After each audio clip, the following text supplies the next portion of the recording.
옛날 옛적 멀고 먼 나라에 행복 마을이라는 작은 마을이 있었다. 행복 마을은 이름 그대로 주민 모두가 행복하게 사는 마을로 유명했다. 이 마을 사람들은 존 스튜어트 밀이 공리주의의 원칙을 생활 철학으로 삼아 최대 다수의 최대 행복을 목표로 삼았다. 어느 날 행복 마을에 큰 결혼식이 열리게 되었다. 신랑과 신부는 마을에서 가장 아름답고 서로 깊이 사랑하는 커플로 알려져 있었다. 마을 사람들 모두가 이 결혼식을 손꼽아 기다리고 있었고 이를 축하하기 위해 성대한 잔치를 준비하고 있었다. 결혼식을 하루 앞둔 밤 신부의 가장 친한 친구인 엘라는 중요한 비밀을 알게 되었다. 신랑이 과거에 다른 마을에서 사랑에 빠진 여자가 있었고 그 관계는 신부가 알고 있는 것보다 훨씬 깊었다는 것이다. 엘라는 이 사실을 알고 처음에는 큰 충격을 받았다. 하지만 그녀는 곧바로 고민에 빠졌다.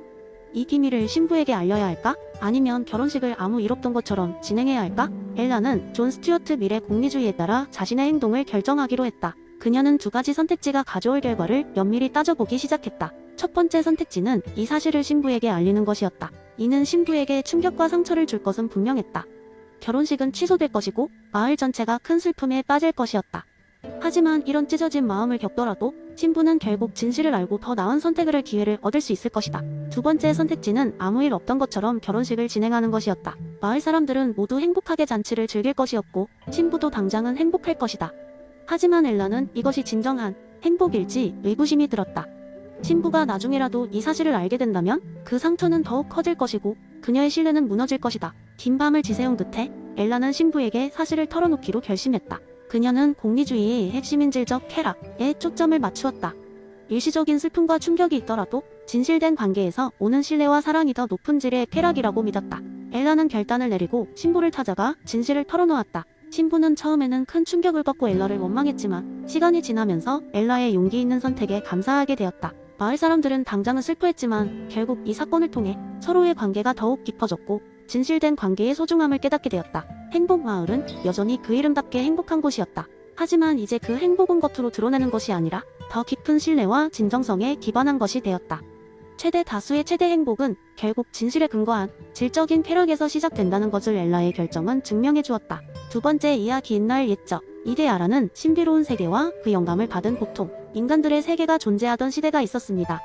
이 이야기는 그 두 세계를 경험한 한 왕자 레온의 모험담입니다. 레온은 어린 시절부터 궁궐에서 자라면서 세상이 모든 의자가 다 똑같다고 생각했습니다. 하지만 그는 매일 아침 수백 가지 다른 의자를 보았어요. 왕자, 연회장에서 쓰이는 귀족들의 의자, 손님용 흔들의자 등 엄청나게 많은 종류가 있었지요. 그러던 어느 날 왕궁에서 가장 현명한 스승이 레온에게 말을 걸었습니다. 레온, 스승은 깊은 주름이 있는 미소를 지으며 말했습니다. 너는 이 수백 가지 의자마다 공통점이 있다고 생각하니? 왜 그것들을 모두 의자라고 부를까? 레온은 잠시 생각에 잠겼습니다. 그건 앉을 수 있기 때문이 아닐까요? 스승은 웃음을 터뜨렸습니다. 맞아. 하지만 그보다 훨씬 깊은 이유가 있단다. 모두 이데아의 모상을 따르기 때문이지. 스승은 레온을 데리고 궁궐 뒤편 잘 알려지지 않은 비밀의 문으로 이끌었습니다. 그 문은 평범한 나무 같았지만 실상은 이데아의 세계로 가는 통로였습니다. 문이 열리자 눈부신 빛과 함께 믿을 수 없을 만큼 완전하고도 환상적인 장면이 펼쳐졌습니다. 여기서 너는 진정한 의자를 보게 될 것이다. 그리고 너의 이데아를 찾는 법을 배우게 될 거야. 스승은 경건한 태도로 말했습니다. 레온은 감탄하며 바라보았습니다. 그의 눈앞에 모든 의자의 원형인 이데아가 떠오르고 있었죠. 이건 단순한 의자가 아니었습니다. 그것은 왕좌의 권위와 침대의 편안함, 흔들의자의 자유로움을 다 포함하고 있는 더없이 완벽한 의자였습니다. 정말 놀라워요. 왕자는 속삭였습니다. 이곳이 진짜 세계인가요? 그럼 밖의 세계는? 스승은 고개를 끄덕였습니다. 그래, 우리가 사는 세상은 이 완전함의 그림자에 불과해. 하지만 이데아를 아는 자는 그 그림자를 이해하는 법을 배우고 더 나은 현실을 만들어낼 수 있단다. 레온은 그 뒤로도 매일같이 이데아의 세계와 현실 세계를 오가며 많은 것을 배우게 되었습니다. 그는 이데아의 개념을 통해 자신의 왕국을 더 나은 곳으로 만들 비전을 가지기 시작했죠. 현실의 불완전한 것들 속에서도 이데아의 빛을 찾고 이상적인 세계를 꿈꾸는 용기를 얻게 된 것입니다. 그리하여 그는 진정한 리더로 거듭났고 그의 백성은 그를 이데아의 왕자라고 불렀습니다. 그의 통치는 단순한 모방이 아니라 본질을 향하는 모험이었고 그는 이것이 즐겁고 의미 있는 여정임을 알게 되었습니다. 이렇게 플라톤의 이데아론을 통해 레온은 현실을 더 나은 방향으로 이끌고 늘 완전함을 추구하는 노력을 아끼지 않았습니다. 그의 이야기는 지금까지도 사람들 사이에서 전해지며 더 나은 세계를 꿈꾸게 하고 있습니다. 세 번째 이야기 옛날 옛적 아테네라는 고대 도시의 작은 마을에 항상 바쁘게 지내는 사람들이 살고 있었어요. 사람들은 오늘날 우리가 쇼핑몰이라 부를 만한 시장에 모여 무역과 교환을 하면서 매일을 보냈죠. 이 마을의 중심지에는 이름이 널리 알려진 철학자 소크라테스가 있었어요. 소크라테스는 마을 사람들 사이에서 존경받는 인물이었지만 그는 항상 조금 독특한 방식으로 삶을 바라보곤 했답니다. 어느 날 소크라테스는 아테네의 시장 한복판에서 우의 삭막한 열기를 피하던 중이었습니다. 그는 그곳에서 사람들이 상하대를 사고팔고 각종 의견과 정보를 교환하는 것을 지켜보고 있었죠. 그런데 그날은 유난히 사람들의 무성한 대화가 그의 귀에 거슬렸습니다. 모두들 자신이 알고 있는 것에 대해 확신하며 이것저것 떠드는 모습이 마치 자신들이 지혜를 뽐내는 것처럼 보였습니다. 소크라테스는 결심했습니다. 이 사람들과 대화를 나누어 봐야겠군. 그는 중얼거렸습니다. 시장 한가운데에서 소크라테스는 눈에 띄는 대리석 기둥 옆에 서서 한 신발 상인을 불렀습니다. 안녕하세요. 훌륭한 신발 장인, 저는 당신이 이 신발의 품질과 특성에 대해 얼마나 깊이 이해하고 있는지 궁금합니다. 자신의 경험과 지식에 자신감이 넘치던 상인은 방긋 웃으며 당연하죠. 선생님, 저는 이 신발을 만드는 데 필요한 모든 재료와 기술을 알고 있습니다. 가죽을 선택하는 것부터 가장 편안하고 내구성 있는 신발을 만드는 모든 비밀을 알고 있죠. 소크라테스는 미소 짓고 고개를 끄덕였습니다. 아, 맞습니다. 그렇다면 이 신발이 얼마나 오래 지속될지 예측할 수 있겠군요? 그는 상인의 눈을 똑바로 마주치며 물었습니다. 상인은 살짝 당황했습니다. 물론 신발은 제대로 관리하면 몇 달, 아니 몇 년간 지속될 수도 있습니다만, 그렇다면 모든 손님이 같은 만족스러운 경험을 누릴까요? 소크라테스는 다시 되물었습니다. 상인은 잠시 말문이 막혔습니다. 그렇다고는 할 수 없습니다. 신발은 사람마다 착용 습관이 다르고 환경의 영향을 받기도 하니까요. 소크라테스는 미소를 지으며 고개를 끄덕였습니다. 그렇다면 신발이 정확히 얼마나 지속될지는 알 수 없네요. 그렇죠? 상인은 조금 어색해졌습니다. 예, 당신이 맞는 말씀입니다.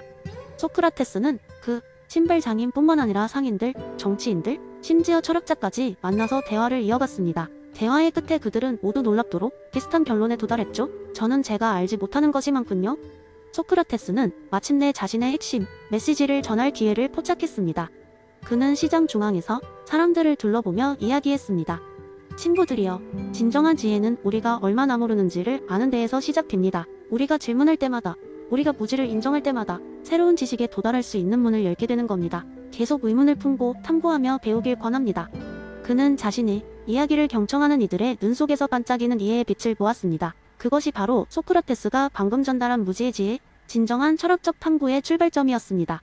사람들은 그날 이후로 소크라테스의 가르침을 가슴에 새기며 자신이 알고 있는 것을 끊임없이 의심하고 배우기를 두려워하지 않게 되었답니다. 그리고 그렇게 소크라테스는 단순히 사람들 속에서 현자로 남는 것이 아니라 지혜의 진정한 의미를 삶에 심어준 특별한 철학자로 기억되었답니다. 지금까지도 사람들은 그날의 그의 가르침을 통해 새롭고 놀라운 것들을 발견하며 살아가고 있습니다. 네 번째 이야기 옛날 옛적 작은 마을에 프리드리히라는 이름의 방랑자가 있었습니다. 그는 항상 긴 여행을 다니며 사람들에게 삶의 지혜를 나누어 주곤 했습니다. 그의 말은 종종 수수께끼 같았지만 사람들은 그가 전하는 이야기에 귀를 기울였습니다. 그러던 어느 날 프리드리히는 영원 회귀 라는 신비로운 개념에 대해 이야기하기 시작했습니다. 프리드리히는 어느 어두운 밤 마을 광장에 모인 사람들에게 이런 이야기를 해주었습니다. 여러분, 우리의 삶은 한 번의 연극이 아닙니다. 우리가 오늘 하는 모든 행동, 말, 그리고 생각은 다시금 우리에게 돌아옵니다. 마치 무대 위에서 동일한 장면이 반복되듯 우리 삶의 매 순간은 반복될 것입니다. 사람들은 웅성거리기 시작했습니다. 그게 무슨 뜻인가요? 어떻게 그런 일이 가능하죠? 한 농부가 물었습니다. 프리드리히는 미소를 지으며 설명했습니다. 상상해보세요. 오늘 여러분이 겪은 일들이 내일도, 내년에도, 그리고 1000년 후에도 똑같이 반복된다고 생각해보세요. 여러분의 하루가 누군가의 영원한 하루가 될 수도 있습니다. 만약 그렇다면 여러분은 그 삶을 기꺼이 다시 살고 싶으신가요? 그의 말에 광장은 조용해졌습니다. 각자 자신의 삶을 돌아보며 진정으로 가치 있는 삶을 살고 있는지를 생각하게 되었습니다. 그때 한 젊은 여인이 손을 들고 말을 꺼냈습니다. 그렇다면 우리에게 나쁜 일도 똑같이 반복되는 건가요? 프리드리히는 고개를 끄덕이며 대답했습니다. 그렇습니다. 그러나 그 고통조차도 의미가 있습니다. 왜냐하면 그것이 있어야만 행복이 더욱 빛나기 때문이죠.